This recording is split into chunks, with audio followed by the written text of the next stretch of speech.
አምላክን ንገረን እንጂ ሳትነግረን ሰዓት እኮ አለቀ። እፎይ አምላኩን ሳያስተዋውቀን ሰዓቱ አለቀ። ሙሐመድና አይሻ ላይ ደንግጧል ይሄ ልጅ። ወይንም በቃ የሚያውቀው ይሄ ልጅ ስለ አይሻና ስለ ሙሐመድ ብቻ ነው ማለት ነው። ስለ አምላኩ አይደለም። ለማንኛውም እያነሳ ይሄ በአንተ ዘንድ እንዴት ነው እያለ የሚጠይቀው ነገር አለ። ያንን እስኪ እናንሳለን። ይወቻል ምንድን ነው አንዴ አላህ ከሙስሊሞች ከቁርአን ውጭ ምናምን አይታወቅም የሚል ቃል መጀመሪያ ሲያነሳ ነበር። ገብታችኋል? እግዚአብሔር ከኢትዮጵያ ውጭ ይሄ ስም አይታወቅም ብትል የተሻለ ነበር። እፎይ የትኛውም ዓለም ላይ መስቀል አንጠልጥሎ እንደዚህ የዓለም ክርስቲያን ጋር ሄደ አምላክ ማን ነው ብትላቸው ያንተን የአምላክን ስም አይነግሩም እኮ። ከኤርፖርት አያልፍም እግዚአብሔር የሚለው ስም ማለት ነው። አንተ ሌላ ዓለም ላይ ይታወቃል ካልክ ይህን በማስረጃ ታሳያለህ።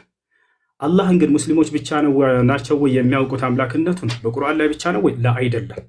በምን ይታወቃል? በራሱ መጽሐፍ ላይ የአረብ ክርስቲያኖች አሁን ብሉይ ኪዳንና አዲስ ኪዳን ለናሙናነት ያክል ሙሴና ኢየሱስ አምላካቸውን አላህ ብለው እንደሚጠሩ በአረበኛ መጽሐፍ ቅዱስ ላይ ላሳየህ ነው በማስረጃ። አላህን የምናውቀው እኛ ብቻ አይደለንም። የራሱ የገዛ መጽሐፉን አያውቀውም ወይ? ላሳያችሁ። ኦሪት ዘፍጥረት ምዕራፍ 1 ቁጥር 1 ምን ይላል? የአምላክ ስም አላህ መሆኑን ሙስሊሞች ብቻ ሳንሆን የግብፅ ኦርቶዶክስ አባ ተክለ ሃይማኖት ዌብሳይት እንደማመጣለህ ከዚህ ነው። አባ ተክለ ሃይማኖት ዌብሳይት አለ። ያውና እዚህ ጋር መውቂዕ አንባ ተክለ ይላል። መውቂዕ አንባ ተክለ ሃይማኖት የአባ ተክለ ሃይማኖት ዌብሳይት ማለት ነው። በኢትዮጵያው እንግዲህ ቅዱስ አባ ተክለ ሃይማኖት ብላችሁ በምትጠሩት በሱ የተሰየመ ነው። ኦሪት ዘፍጥረት ምዕራፍ 1 ቁጥር 1 አተክዊን ይላል። ስፍር ተክዊን ኦሪት ዘፍጥረት ማለት ነው። ይህን ተማር አረበኛ አትችል መሰለኝ። ምዕራፍ 1 ቁጥር 1 ላይ ምን ይላል? ፊል በድኢ ኸለቀ አላሁ ሰማዋት ወልአርድ። አላሁ አክበር። ምን ይላል በአረበኛው? አላህ በመጀመሪያ ሰማይና ምድርን ፈጠረ ይላል። የጀማ ይሄ ያሳያችሁ ያለሁት ቁርአን እንዳይመስላችሁ የራሱ የገዛ መጽሐፉ ነው። በገዛ መጽሐፉ ላይ አምላክን አላህ ብለው ይጠራሉ የአረብ ክርስቲያኖች። ይሄ ከብሉይ ኪዳን ነው። እስኪ ከአዲስ ኪዳን ደግሞ ለናሙናነት ያክል ላሳያችሁ። የት እንገባለን? ያው እና እዚህ ጋር አልኪታቡል ሙቀደስ መጽሐፍ ቅዱስ። እሺ እዚህ ጋር ሁለቱ መጽሐፍቶች አሉ። አልአህድ አልጀዲድ አዲስ ኪዳን ላይ ልገባ ነው። አዲስ ኪዳን ላይ ልገባ ነው። አዲስ ኪዳን የሐዋርያት ሥራን እስኪ እንመልከት። ስፍር አዕማል ረሱል የሐዋርያት ሥራ ምዕራፍ 2 ቁጥር 22 ምን ይላል? ተመልከቱ። ቁጥር 22 ላይ በደንብ ተመልከቱ። አዩሃ ሪጃል ልእስራኤልዩን እስመዑ ሃዚህ ልአቅዋል የሱዕ ናስሪ ረጅሉን ቀድ ተበርሃነ ለኩም ምን ቅበል ላህ ቢቁዋትን ወዐጃኢብን ወአያት ሶነዐሃ አላሁ ቢየዲህ። ያው የአላህ ስም ምን ይላል? እናንተ የእስራኤል ልጆች ሆይ ይህን ንግግሬን ስሙ።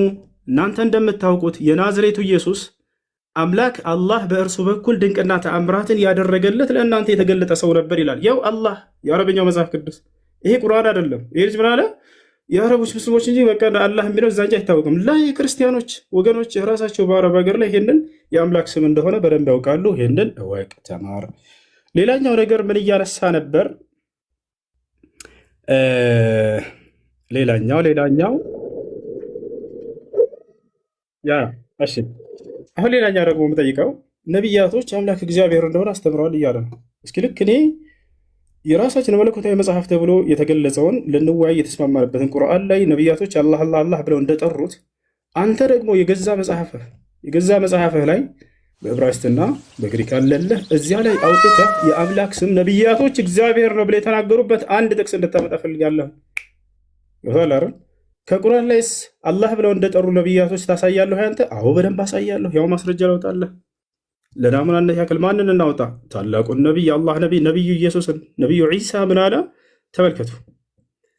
የማን ምዕራፍ ላይ እንሄዳለን? የማርያም ምዕራፍ፣ የእናቱ ምዕራፍ ላይ ጭራሽ እዚያው ላይ ነቢዩ ኢየሱስን ብሎ አስተማረ። ዒሳ ዓለይሂ ሰላም የእኔ አምላክ አላህ ነው እያለ ያስተምራል። ጌታዬና ጌታችሁን አላህን ተገዙ። የቱ ጋ ነው? ተመልከቱ። ያውና ቁጥር 36 ላይ ዒሳ አለ አላህማ ጌታዬ ጌታችሁ ነው እና ተገዙት፣ ይህ ቀጥተኛ መንገድ ነው አለ። ይህ ይበቃናል ጊዜ ለመቆጠብ ሲባል።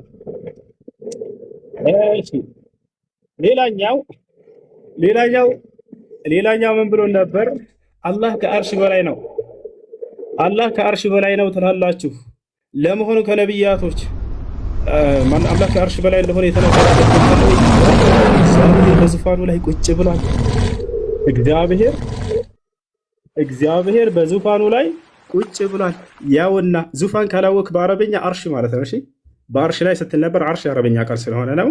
በአማርኛ ሲቀየር ዙፋን ነው። ያውና አምላክህ በዙፋን ላይ ደል ብሎ ተቀምጧል።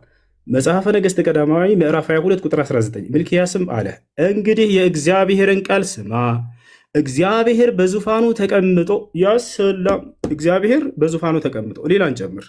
መጽሐፈ ዜና መዋዕል ካልዕ ምዕራፍ 18 ቁጥር 18 ሚክያስም አለ ይቅርታ፣ እንግዲህ የእግዚአብሔርን ቃል ስሙ፣ እግዚአብሔር በዙፋኑ ተቀምጦ ያሰላም። ጨረስን ይሄን። ስለዚህ በዙፋኑ ላይ መቀመጥ የፍጡር ባህሪ ነው እያለ አላህ ፍጡር ነው። ስለዚህ አምላክህ መጀመሪያ ፍጡር መሆኑን አምነህ ነው ማለት ነው። አላህ ላይ እንደዛ እየተፈላሰፍክ ያለኸው። እንቀጥላለን። ሌላ ስለ አጋንንት በተመለከተ መጨረሻ ላይ በደንብ እንወያያለን። ዛሬ አጋንንት ምን እንደሆነ በእስልምናና በክርስትና ሰፋ ያለ በእርሱ ላይ እናወራለን። እፎያ ሁላቸው የሚገነዘቡ ዘንድ እችን በደንብ አድርገህ ያዛት። ገብቶሃል አይደለ? ስለ አጋንንት በደንብ አድርገን እናወራለን። ማን ነው በትክክል የገለጸው አጋንንትን? እስልምና ነው ወይንስ ክርስትና የሚለውን ያዘው እሱን።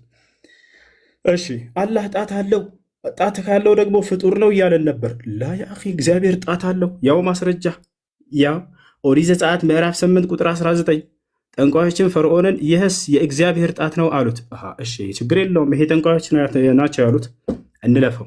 ሌላ ማና ነገር ኢየሱስ ክርስቶስ እኔ ግን በእግዚአብሔር ጣት አጋንንትን የማወጣ ከሆንኩ አለ ኢየሱስ ክርስቶስ ያሰለው። ስለዚህ እግዚአብሔር ጣት አለው። ጣት ካለው አንድ ነገር ፍጡር ነው ማለት ነው እያለ የራሱን ፍልስፍና ይሰራል። ይሄ ልጅ ብዙ ጊዜ ላይቭ ላይ ተቀምጦ ይሄን ነበር የሚያደርገው። ዛሬ ተገኘህ አልሐምዱሊላህ።